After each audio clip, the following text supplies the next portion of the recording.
On the last part, how Jeffrey Epstein became a shitty consultant, how he entered into a elite group. After that, he just buy Little St. James Island and started manipulating.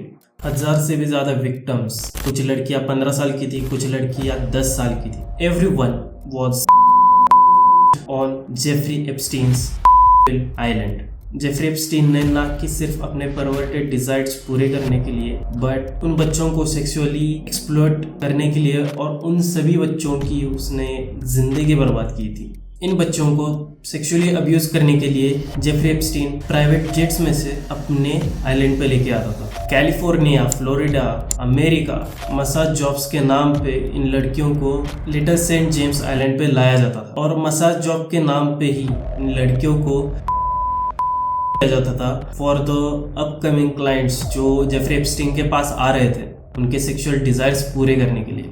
जो sexual service जो victims देते थे clients आने वाले उनको, वो sexual abuse करते करते वो इतने सैडिस्टिक हो जाती थी, उनको लाइफ ट्रॉमा तक झेलना पड़ता था. Private rooms, isolated beaches, constant surveillance, हर एक जगह पे कैमरास लगे रहते थे और जेफरी एप्स्टीन उन सभी सीसीटीवी कैमरास की फुटेज अपने पास रखता था. जो भी उसके कनेक्शंस में थे, जो भी क्लाइंट्स थे, उनको वो बहुत ही अच्छे तरह से मैनिपुलेट कर पा रहा था क्योंकि उसके पास सीसीटीवी कैमरास थे. जो भी वो क्लाइंट्स उन लड़कियों के साथ कर रहे हैं, इसी की वजह से वो उन सभी क्लाइंट्स को अपने कंट्रोल में रख पाता था और जो भी जेफरी एप्स्टीन को चाहिए वो इजीली वो क्लाइंट्स उसको दे पाते थे. जो भी लड़कियां थी उसके पास, they are in sense of fear क्योंकि वो वहां से भाग भी नहीं पाती थी. तो इन विक्टिम्स की गलती है क्या? ये तो सिर्फ अपने फैमिली को सपोर्ट करना चाहते थे, सिर्फ पैसे कमाना चाहते थे, उनके कुछ ड्रीम्स थे, कुछ लड़कियां मॉडल्स बनना चाहती थी. तो फिर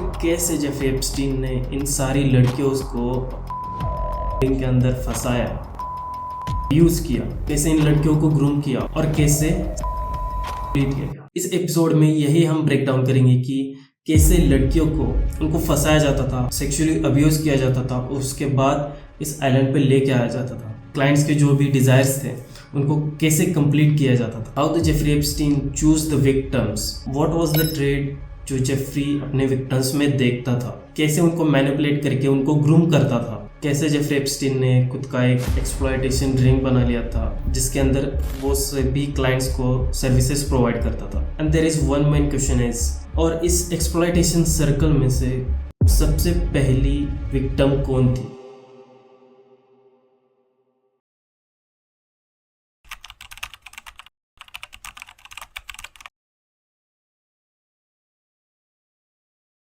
छोटी बच्चियों को सेक्सुअलाइज करना वो उसके जेफरी एप्स्टीन के पहले जॉब से ही शुरू हो चुका था. जो डाल्टन स्कूल में वो जॉब कर रहा था, इंटीमेट बातें डायरेक्टली वो इन लड़कियों के साथ करता था, which is pretty awkward to the girls. जो भी लड़कियां उसके साथ बोल रही है, इसी वजह से जेफरी एप्स्टीन को डाल्टन स्कूल से धक्के मार के बाहर निकाल दिया गया. दिस वन थिंग डिनोट्स जो छोटी लड़कियों के साथ जेफरी एप्स्टीन बिहेव करता था, तो वो सेक्सुअल बिहेवियर उसका पहले से ही था. और जब आगे जाके जेफरी एप्स्टीन के पास बहुत पैसे आए तो वो सभी क्लाइंट्स माइनर्स लड़कियों के साथ सेक्स करने के लिए इंटरेस्ट रखते थे. मीन्स वो माइनर्स की ही डिमांड रखते थे.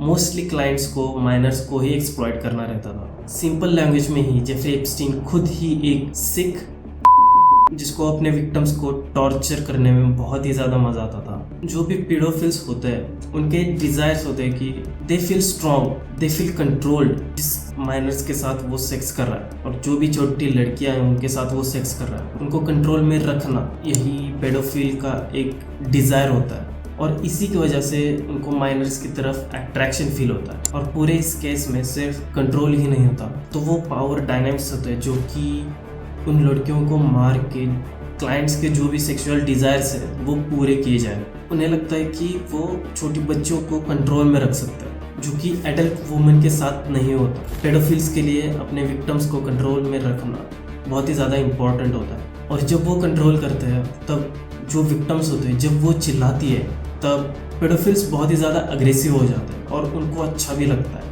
और जेफरी एप्स्टीन के जो भी पेडोफिल्स क्लाइंट्स थे, तो वो सिर्फ उनके लिए वो एक डिज़ायर नहीं था, वो साइकोलॉजिकल एक हाई था जहाँ पे इन विक्टिम्स को कंट्रोल में रखना उनको बहुत ही ज़्यादा पसंद था.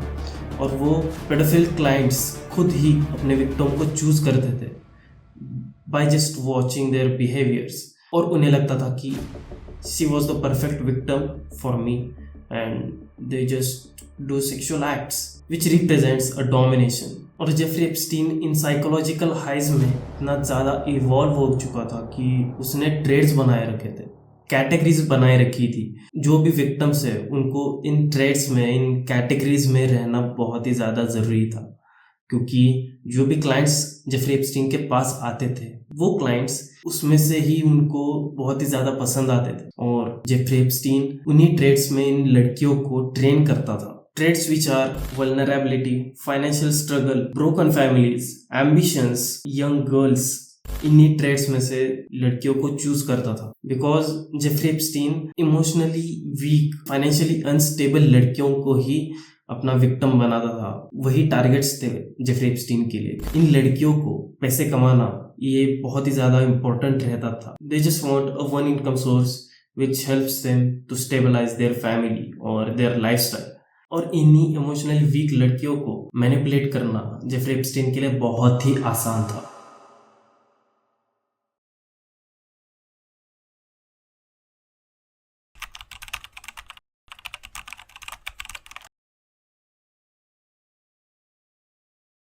अब ये देखेंगे कि जेफरी एप्स्टीन कैसे इन माइनर लड़कियों को पिक करता था और अपने आइलैंड पे उनको ट्रांसपोर्ट किया जाता था। जेफरी एप्स्टीन का अपने विक्टिम्स को सिलेक्ट करने का, चूज करने का जो सिलसिला शुरू होता है तो वो अपने पाम बीच मैंशन से शुरू होता है। उस एरिया में बहुत सारे स्कूल थे, फैमिलीज थी, और उस मैंशन के आसपास जो भी फैमिलीज रहती थी तो वो फैमिलीज इतनी ज़्यादा फाइनेंशियली स्टेबल नहीं थी। और उस एरिया में जो भी बच्चे थे और जो भी लड़कियां थी वो सभी कम्युनिटी स्कूल में जाती थी। Basically Jeffrey Epstein school girls को पिकअप करता था फ्रॉम द एज ऑफ 9 और even less than that. Even छोटे बच्चों को भी, जो भी 6-7 साल के बच्चे हैं उनको भी जेफरी एप्स्टीन पिक करता था।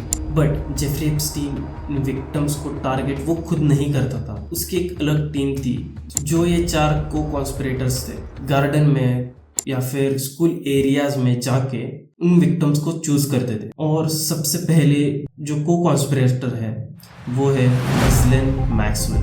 गिस्लेन उन लड़कियों को पिक करने का काम A to Z देखती थी। कैसे इन लड़कियों को टारगेट किया जाए, कैसे इन लड़कियों को मैनिपुलेट किया जाए, इन लड़कियों से बातें करते करते अपने पाम बीच मैंशन पे लेके आया जाए, जहाँ पे जेफरी एप्स्टीन उन लड़कियों के साथ कर सके। Ghislaine was the chief recruiter in this sex traffic ring. Second co-conspirator is Sarah Kalen, and third is Nadia Marcinkova. Sarah and Nadia was an assistant of Jeffrey Epstein. और चौथे number पे आती है लेस्ली क्रॉफ, जो कि Jeffrey Epstein की primary secretary थी। Leslie Jeffrey Epstein के लिए इतनी इंपॉर्टेंट थी कि जो भी जेफरी एप्स्टीन फाइल्स लीक की गई है उसमें से लेस्ली का नाम 1,50,000 बार आया गया, जो कि सेकंड नंबर पे आता है। और ऑब्वियसली फर्स्ट नंबर पे जेफरी एप्स्टीन का ही नाम है। She was the first person which is important to Jeffrey Epstein, क्योंकि ऑन सरफेस जेफरी एप्स्टीन का ऑफिस का सारा काम वो लेस्ली अकेले ही संभालती थी। और जो भी पॉलिटिशियंस है, जो भी मिलियनर्स है, बिलियनर्स है, उनको सड्यूस करने का काम लेस्ली का ही था। लेस्ली सिर्फ जेफरी एप्स्टीन के मीटिंग्स या फिर कॉल्स अरेंज नहीं करती थी, वो जो भी विक्टिम्स हैं उनको आइलैंड विजिट करने का भी काम लेस्ली ही करती थी। और बहुत सारे विक्टिम्स ने ये भी बताया कि जब एक्ट्स हो जाते थे, means after the massage jobs, जो विक्टिम्स थे उनको पैसे देने का काम लेस्ली ही करती थी। बेसिकली ये जो 4 को कॉन्स्पिरेटर्स है वो विक्टिम्स को कैसे पिक करती थी, तो वो जो भी कम्युनिटी स्कूल्स थी उन स्कूल्स के बाहर जाके खड़े रहती थी, वो उन्हीं विक्टिम्स को पिक करती थी जो कि फाइनेंशियली अनस्टेबल है, इमोशनली वीक है। Then they choose which is the next victim, उनके अपीयरेंस से ही चूज किया जाता था। और इन्हीं सिलेक्टेड विक्टिम्स के पास गिस्लेन खुद जाती थी और उनसे बात करती थी। और बात करते करते उनको गिस्लेन ये भी बताती थी कि वो उनके ओल्डर सिस्टर की तरह ही है। जब गिस्लेन उनसे बात करती थी तो वो डिसाइड करती थी कि कौन सा पोटेंशियल विक्टिम है, बेसिकली वो कौन सा विक्टिम है जिसको मैनिपुलेट करना बहुत ही आसान है। और गिस्लेन अपने विक्टिम्स को दूर से ही स्पॉट कर लेती थी। जो भी विक्टिम्स है वो फाइनेंशियली अनस्टेबल है या फिर इमोशनली वीक है, जिनको मैनिपुलेट कर पाना बहुत ही आसान है, उनको ही गिजलेन बहुत ही अच्छे से चूज कर पाती थी, और उनको भी चूज करती थी जिनके साथ पहले ही सेक्सुअल अब्यूज हो चुका है। और ऐसा नहीं कि ये क्राइटेरिया गिजलेन ने ही क्रिएट किया था, बल्कि जेफरी एप्स्टीन ने ये क्राइटेरियाज किए गए थे, वो ट्रेड्स जो भी ट्रेड्स है वो जेफरी एप्स्टीन ने ही इन चार को कॉन्स्पिरेटर्स को सिखाया था। को कॉन्स्पिरेटर्स उन्हीं को ही फॉलो करते थे और अपने विक्टिम्स को चूज करके आइलैंड पे लेके जाते थे। और जेफरी एप्स्टीन ने इन विक्टिम्स को ये भी बताया था कि आगे जाके उनको फाइनेंशियल सपोर्ट भी देगी, जो भी फाइनेंशियल अनस्टेबल विक्टिम्स है उनको फाइनेंशियल सपोर्ट भी देगी। और for further studies Jeffrey Epstein और उसकी टीम उनको फाइनेंशियल हेल्प करेगी उनका एजुकेशन कंप्लीट करने के लिए। और ये बताने के बाद गिजलेन खुद विक्टिम्स को पैसे देती थी, क्योंकि उनके अंदर एक ट्रस्ट क्रिएट हो जाए, वो उनके ट्रैप में आसानी से फंस सके। और ये गिजलेन जो कर रही थी, उन विक्टिम्स को पैसे दे रही थी, विच रिप्रेजेंट्स उनके नज़र में ऐसा फिगर बन जाए कि वो मदद करती है। और जब गिजलेन उन विक्टिम्स के अंदर ट्रस्ट बिल्ड कर देती थी, तो उसके बाद गिजलेन उनको मसाज जॉब्स ऑफर देती थी और पाम बीच मैंशन पे गिजलेन खुद लेके आती थी, और ये भी बोलती थी कि इस मसाज जॉब के लिए तुम्हें $300 दिए जाएंगे। This is the first trick victims को अपने ट्रैप में फंसाने के लिए यूज किया जाता था। Second trick is they give scholarship. Victims किसी चीज़ के लिए स्टडीज कर रही है, जो गिजलेन ये स्कॉलरशिप्स उनको ऑफर करती थी वो एक्सेप्ट कर दे और गिजलेन के साथ उनका अच्छा कम्युनिकेशन बिल्डअप हो जाए। और ये ऐसे विक्टिम्स होते थे जो कि फाइनेंशियल प्रॉब्लम्स में थे। इन फाइनेंशियल प्रॉब्लम्स की वजह से स्कूल कंप्लीट नहीं कर पा रहे, अपनी डिग्री कंप्लीट नहीं कर पा रहे, तो वो उनको ये स्कॉलरशिप ऑफर करते थे। This is the best way to trap their victims. और जो भी विक्टिम्स बहुत ही लाचार है और वो इसी लाचारी का फ़ायदा उठा के उन विक्टिम्स को अपने ट्रैप में ले लेते थे। और तीसरा मेथड था एम्बिशंस। जो भी लड़कियां न्यूयॉर्क में आती थी, जिनको मॉडल बनना था, फ्यूचर में जाके एक टॉप मॉडल बनना था, उनको वो टारगेट्स करती थी।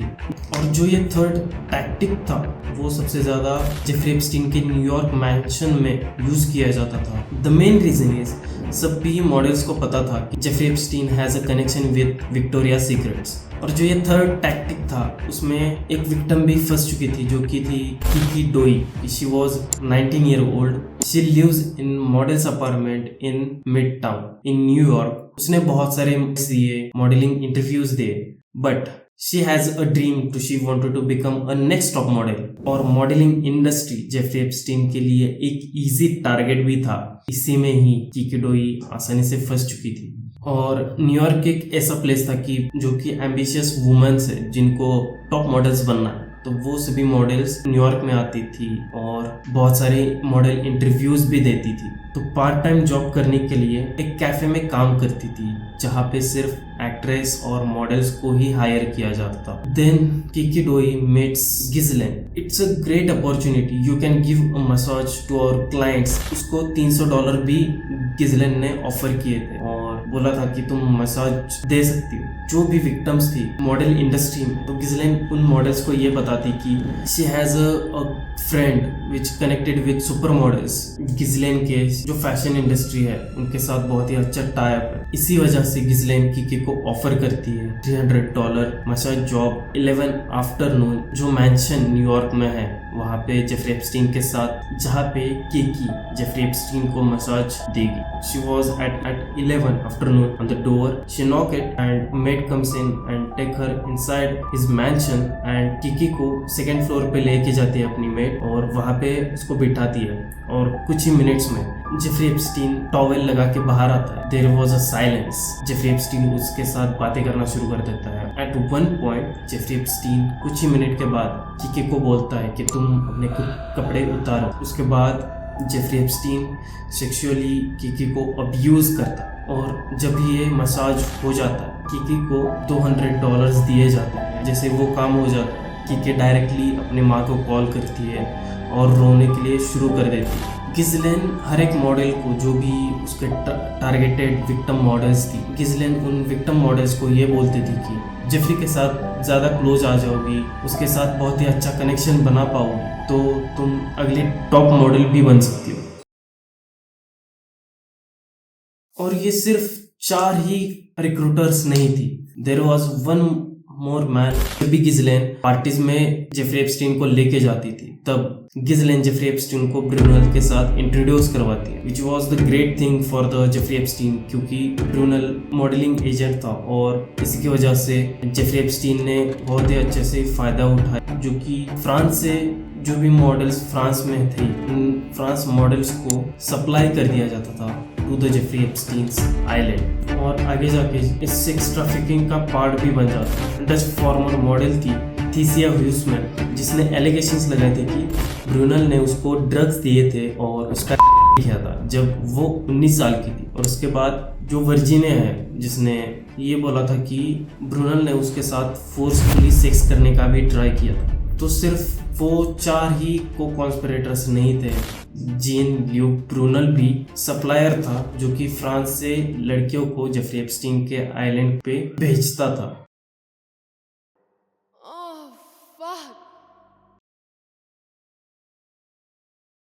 जो मैंने मेथड्स बताए, उन्हीं मेथड्स का यूज करके इन विक्टिम्स को पाम बीच मैंशन पे और न्यूयॉर्क के मैनहट्टन के मैंशन पे बुलाया जाता था। जैसे ही लड़कियां मैंशन के अंदर एंटर होती थी, तुरंत ही मैंशन के दरवाजे बंद किए जाते थे और उनको ट्रैप कर लिया जाता था। और जैसे ही दरवाजे बंद होते थे, लड़कियों के सामने जेफरी एप्स्टीन खड़ा रहता था, जिसने सिर्फ बाथ रोब पहना हुआ रहता था। विक्टिम्स को अंदर लेने के बाद जेफरी एप्स्टीन बाथरोब निकाल के अंडरवेयर पे मसाज टेबल पे सो जाता था, और मसाज शुरू होने के बाद कुछ ही मिनट में जेफरी एप्स्टीन इन विक्टिम्स को अपने कपड़े उतारने के लिए कहता था विक्टिम, और उसके बाद विक्टिम्स कपड़े उतार भी देती थी। और एक कुछ ही देर बाद विक्टिम्स को जेफरी एप्स्टीन कहता था कि मेरे अंडरवेयर के अंदर भी मुझे मसाज दो।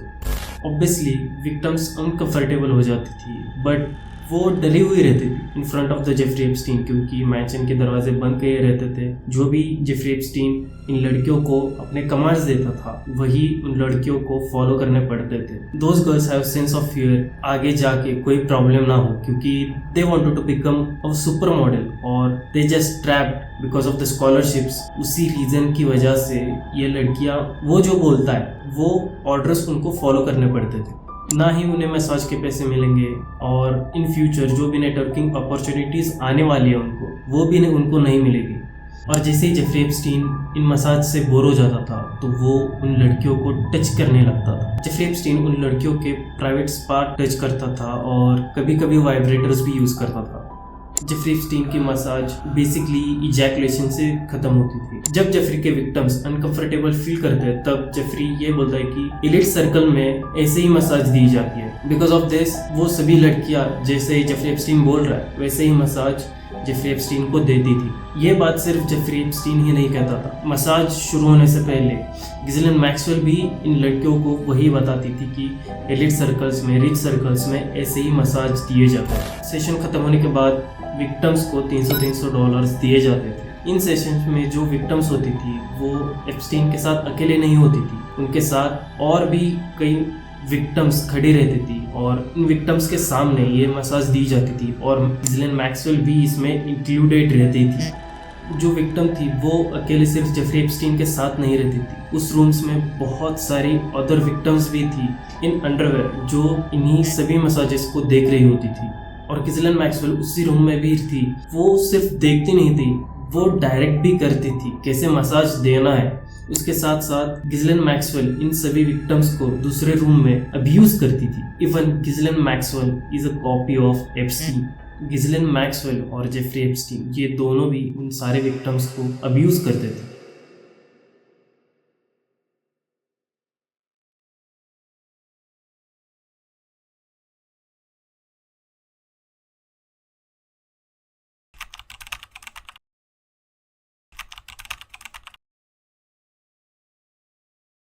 इन विक्टिम्स को और भी ज़्यादा कंफर्टेबल करने के लिए इन विक्टिम्स के फैमिली को पैसे दिए जाते थे, और जितने भी विक्टिम्स थी उनको प्राइवेट जेट्स में अलग अलग सिटीज में घुमाया जाता था। इन अंडर एज लड़कियों के पास पासपोर्ट्स नहीं थे, तो उनके पासपोर्ट्स भी बनाए जाते थे।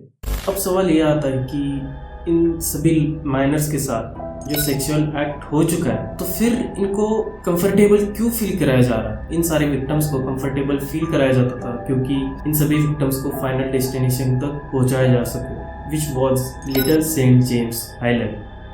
और लिटिल सेंट जेम्स आइलैंड तक पहुंचने का एक तरीका था, which was Lolita Express. I know ये थोड़ा फनी नाम है, बट लोलिता एक्सप्रेस एक प्लेन था which was private Boeing 727 jet. और इस प्राइवेट जेट को पता है कौन फ्लाई करता था? नादिया मार्सिन्कोवा।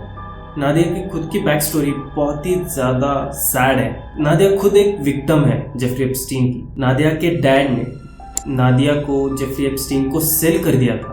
उसके बाद एप्स्टीन ने जब नादिया को पूरी तरह से अब्यूज कर लिया था, तब Jeffrey Epstein paid for her scholarship, her education और पूरा जो एरोप्लेन चलाने के लिए जो भी स्टडीज होती है, तो उसे सभी के लिए जेफरी एप्स्टीन ने नादिया की फीस पे किए and she was the pilot of this Lolita Express. Jeffrey Epstein ने ये सोचा था जब नादिया की सारी स्टडीज पूरी हो जाएगी, नादिया को एक प्राइवेट पायलट की तरह वो रखेगा। Nadia become victim herself. वो खुद आगे जाके जेफरी एप्स्टीन के लिए एक रिक्रूटर बन गई थी। नादिया जो भी विक्टिम्स थे जेफरी एप्स्टीन के, उन सभी विक्टिम्स को लोलिता एक्सप्रेस में बिठाती थी और वो खुद वो एरोप्लेन लेके लिटिल सेंट जेम्स आइलैंड पे लेके आती थी। जैसे ही वो लिटिल सेंट जेम्स आइलैंड पे आ जाती थी, वैसे ही उनकी ग्रूमिंग शुरू हो जाती थी, जिससे कि ये एक्चुअल सेक्सुअल एक्ट्स में इन्वॉल्व हो सके। एंड पहले मैक्सवेल इन सभी लड़कियों को ग्रूम करवाती थी और इन सभी विक्टिम्स को बहुत ही ज्यादा कंफर्टेबल फील करवाती थी। विद टाइम इन सभी विक्टिम्स की धीरे धीरे बाउंड्रीज गिज़लेन मैक्सवेल शिफ्ट करने लगी। मैक्सवेल उन सभी विक्टिम्स के साथ उनके पास अब्यूज के बारे में बातें करती, जितने वो सेक्सुअल एक्ट्स में इन्वॉल्व हो चुके हैं उसके बारे में मैक्सवेल उनके साथ बात करती थी। बेसिकली मैक्सवेल सारे विक्टिम्स के साथ जितने भी सेक्सुअल एक्ट्स है और जितने भी सेक्सुअल एक्ट्स होने वाले हैं उसके बारे में इन सभी लड़कियों को एक चीज़ नॉर्मल लग जाए इन विक्टिम्स के लिए। माइनर लड़कियों के सारे ऑकवर्डनेस दूर चली जाए, इसलिए गिज़लेन मैक्सवेल खुद अपने सारे कपड़े उतार के पूल में जाके बैठ जाती थी, इनको कंफर्टेबल फील करवाने के लिए और इनकी ऑकवर्डनेस को दूर करने के लिए, टू शो द विक्टिम्स कि कैसे बिहेव करना है और क्या क्या चीज़ें जेफरी एप्स्टीन के साथ करनी है। धीरे धीरे मैक्सवेल ने इन सभी विक्टिम्स की बाउंड्रीज को क्रॉस करवा दिया था और सारे विक्टिम्स के सारे सेक्सुअल एक्ट्स बहुत ही ज़्यादा नॉर्मलाइज करवा दिए थे। मैक्सवेल इन सभी विक्टिम्स को इंस्ट्रक्ट करवाती थी Jeffrey Epstein should have sex 3 times a day। ये चीज़ें वो माइनर विक्टिम्स को बोलती थी। Can you imagine that? और उन सभी विक्टिम्स को ये सिखाया जाता था कि जेफरी एप्स्टीन के सारे नीड्स को तुम्हें पूरा करना है। और सभी सेक्सुअल इंटरेक्शन के बाद गिज़लेन मैक्सवेल उन विक्टिम्स से पूछती थी कि do you have fun, do you have enjoyed this.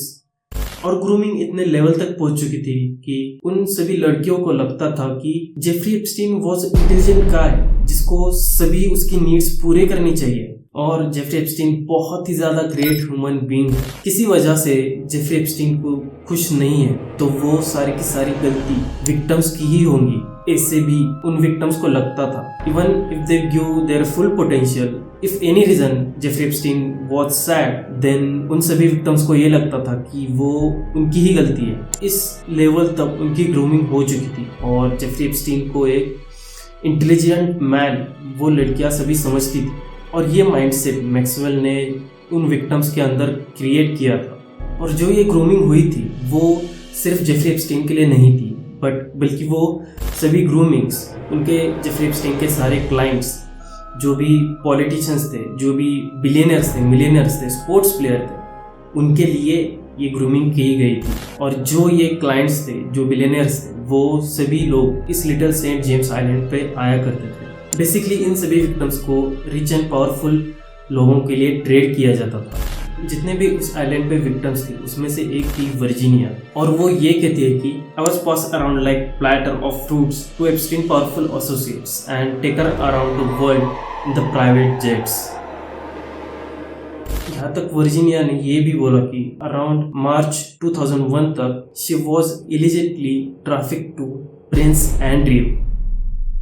गिज़लेन ने उसको ये इंस्ट्रक्ट किया था कि she have to do same thing what I have do for Jeffrey Epstein. और वर्जीनिया एक इस केस में से सबसे इम्पोर्टेंट विक्टिम थी। ना ही उसने सिर्फ वहां से एस्केप किया, बल्कि वहां से एस्केप करके इन जो भी चीजें वहां पे हो रही थी वो सभी पब्लिकली एक्सप्लेन की। लेकिन सैडली अप्रैल 2025 में वर्जीनिया की डेथ हो गई। डेथ भी कैसे हुई वो बता दें कि उसने सुसाइड कर लिया था। जितने भी वर्जीनिया के फ्रेंड्स एंड फैमिली सर्कल्स में से जो भी बोलते हैं वो सभी लोग वर्जीनिया के बारे में ये बोलते थे कि वो ऐसा नहीं कर सकती, वो बहुत स्ट्रांग है।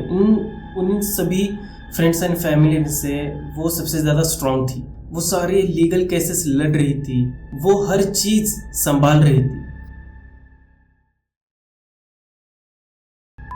आइलैंड पे ना ही सिर्फ विक्टिम्स को ट्रेड किया जाता था, उनको ट्रैक भी किया जाता था। तुम इस फोटो में देख सकते हो कि जेफरी एप्स्टीन जो विक्टिम्स हैं उनके हाथ पे वो वॉच लगा रहा है और उन्हीं वॉच में सभी जीपीएस सिस्टम्स थे और वो क्या कर रहे हैं, कहाँ पे है उस आइलैंड पे, वो सभी ट्रैकिंग उस वॉच से की जाती थी। उस आइलैंड पे जितने भी विक्टिम्स थे उस आइलैंड पे जितने भी फ़ोटोज़ निकाले गए हैं उन सभी विक्टिम्स के हाथ पे वो वॉच थी। उन विक्टिम्स को सेंस ऑफ फियर रहता था कि वो because of this they will be get stuck and even if they try to remove that watch then they will get trapped easily. दिखने में वो सिंपल वॉच थी बट उसके अंदर ट्रैकिंग डिवाइस था और रिकॉर्डर भी रहता था, क्योंकि जब उन विक्टिम्स को ट्रेड किया जाता था टू द बिगर पॉलिटिशियंस और बिलियनियर्स को, जब वो विक्टिम्स उनके पास जाती थी वहाँ पे जो भी बातें चल रही है वो सभी बातें उस डिवाइस में रिकॉर्ड हो जाए और उन सभी पॉलिटिशियंस पे या फिर बिलियनियर्स पे नज़र रखी जा सके। और ये जेफरी एप्स्टीन सिर्फ अपने आइलैंड पे बैठ के कर रहा था। तुम समझ सकते हो किस तरह से जेफरी एप्स्टीन ने अपना दिमाग लगाया था। और उन्हीं सारी रिकॉर्डिंग्स को यूज़ करके वो सभी बिलियनर्स और जो भी पॉलिटिशियंस हैं उनको ब्लैकमेल किया जा सके। जेफरी एप्स्टीन इन विक्टिम्स को खुश रखने के लिए वॉचेस, फ्लावर्स, विक्टोरिया सीक्रेट्स की लॉन्ड्रीज और 200-300 ऐसे ही देता था और साथ में वो एक बुक भी उनको गिफ्ट करता था, that was massage for dummies. Minor victims को हमेशा के लिए ट्रैप करने के लिए उन्हें पीडो रिंग्स में फंसाया जाता था, which basically a cycle for abusing miners.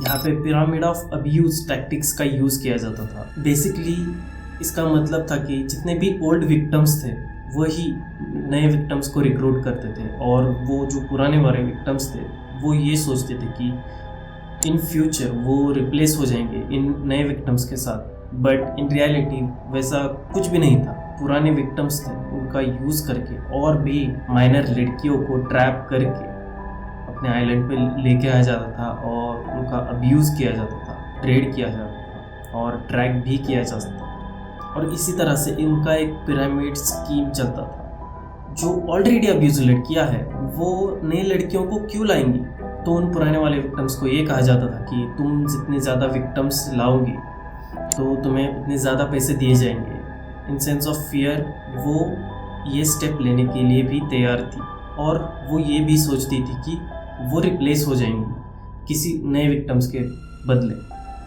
और इसी टैक्टिक्स की वजह से ये नई नई विक्टिम्स इस आइलैंड पे लेके आती थी और ये साइकिल चलता रहता था। और इसी वजह से जो पुराने वाले विक्टिम्स थे वो ही अपने जो क्लासमेट्स थे उनको इस पीडो रिंग में फंसा रही थी और वो उन विक्टिम्स को इस आइलैंड पे लेके आ रही थी। जेफरी एप्स्टीन इन अंडर एज लड़कियों को कहाँ से पिकअप करता था, फ्रॉम पुअरर कंट्रीज, टर्की हो गया, चेक रिपब्लिक हो गया and other Asian countries. Jeffrey Epstein इन्हीं किडनैप्ड माइनर्स को अब्यूज करता था और बाद में इन सभी किडनैप्ड माइनर्स को अपने एलिट सर्कल में डिस्ट्रीब्यूट करता था। जेफरी एप्स्टीन के दोस्त भी उसको लड़कियां सप्लाईज करते थे। इस इमेज में तुम देख सकते हो जेफरी के एक फ्रेंड ने उसको 12 साल की लड़कियां भेजी थी फ्रांस से।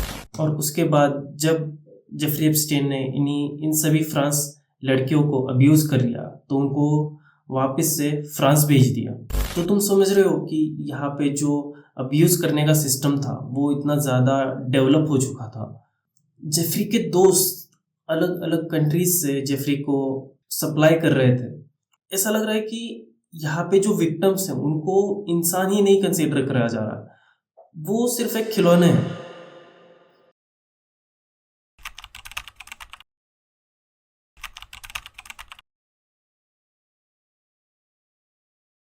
जेफरी एप्स्टीन की फर्स्ट विक्टिम कौन थी ये पता करना बहुत ही ज़्यादा मुश्किल है, बट जो नॉन विक्टिम थी जिसने जेफरी एप्स्टीन के खिलाफ केस फाइल की थी, तो वो थी मारिया फार्मर जो कि विजुअल आर्टिस्ट थी। जेफरी एप्स्टीन ने उसको हायर करा था as a ad advertiser. Jeffrey के साथ रह के मारिया ने ये ऑब्जर्व किया कि जेफरी के आसपास हमेशा group of beautiful young girls रहती थी।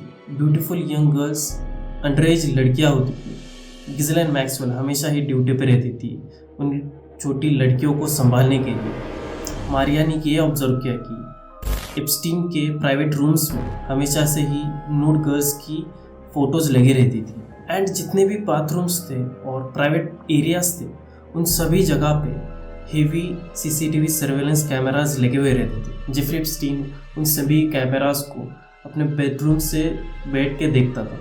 मारिया को जेफरी और मैक्सवेल ने जेफरी के ओहायो प्रॉपर्टी पे सेक्सुअली अब्यूज़ किया था। सिर्फ मारिया को ही नहीं, मारिया की छोटी बहन एनी फार्मर को भी, जो कि 16 साल की थी, उसको भी जेफरी एप्स्टीन ने और गिज़लेन मैक्सवेल ने अब्यूज़ किया था। मारिया ने ऐसे तैसे करके एप्स्टीन के उस मैंशन से खुद को बाहर निकाला और सीधा जाके न्यूयॉर्क पुलिस डिपार्टमेंट में एप्स्टीन के खिलाफ केस फाइल दर्ज करवाई और उन्हें सभी चीज़ बताई कि जेफरी एप्स्टीन क्या करता है, कैसे लड़कियों को सप्लाई करता है, जो भी चीज़ उस आइलैंड पे हो रही थी वो मारिया ने उन सभी, बट उन्होंने विश्वास ही नहीं किया कि जेफरी एप्स्टीन ऐसा कर सकता है। किसी ने विश्वास ही नहीं करा कोई इंसान एक मैंशन खरीद सकता है और इन्हीं सभी लड़कियों को, विक्टिम्स को अपने आइलैंड पे लेके आके ऐसी कोई चीज़ कर सकता है। उस टाइम पे पुलिस डिपार्टमेंट ने मारिया पे विश्वास ही नहीं करा और किसी ने विश्वास ही नहीं करा कि मारिया सच बोल रही हो सकती है। इसी वजह से किसी ने इस पे एक्शन भी नहीं लिया। लेकिन किसी ने एक्शन लेने की वजह ये दूसरी भी हो सकती है कि एप्स्टीन के बहुत सारे कनेक्शंस थे, जो भी बिलियनर्स थे, जो भी पॉलिटिशियंस थे, उनके साथ जेफरी एप्स्टीन के कनेक्शंस थे। इसी वजह से भी जेफरी एप्स्टीन के खिलाफ किसी ने एक्शन नहीं ली। एप्स्टीन बहुत ही ज़्यादा फाइनेंशियली स्ट्रॉन्ग था, उसके पास सभी तरह के लोग थे और कहीं ना कहीं मारिया फार्मर की बात को दबा दिया गया था। गिज़लेन मैक्सवेल ने मारिया को डेड थ्रेट्स तक दिए थे। गिज़लेन मैक्सवेल ने मारिया को ये भी बोला था कि उसने उसका मुंह बंद नहीं किया तो उसको चुप करा दिया जाएगा, उसको साइलेंट कर दिया जाएगा। जहाँ पे मारिया काम कर रही थी वहाँ पे जेफरी एप्स्टीन ने और मैक्सवेल ने कॉल करके ये भी बोला था कि हमें मारिया का करियर ख़त्म चाहिए। मारिया ने बल्कि एक स्टेटमेंट भी दिया था, I am so terrified from Maxwell and Epstein that I have moved number of times and tried to hide from them. And इन में आके due to constant pressure Maria ने अपना खुद का नाम बदल दिया और न्यूयॉर्क से नॉर्थ कैरोलिना शिफ्ट हो गई।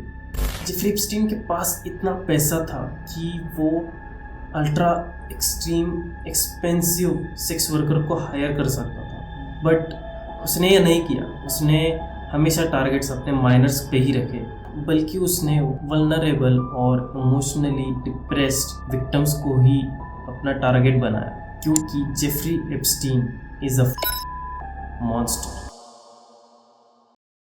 और मेन चीज़ ये है कि अंडर 1996 में मारिया फार्मर की कंप्लेंट को सीरियसली ले लिया होता तो बहुत सारे विक्टिम्स जो आने वाले हैं विक्टिम्स वो सभी बच जाते। तो जितनी सारी अंडर एज विक्टिम्स थी जिसको जेफरी एप्स्टीन ने अब्यूज़ किया था वो शायद बच जाती, उनको लाइफ टाइम ट्रॉमा फेस नहीं करना पड़ता। लेकिन ये कहानी सिर्फ अब्यूज़ तक ख़त्म नहीं होती, बल्कि उस आइलैंड पे बहुत ही वायलेंट चीज़ें भी हो रही थी।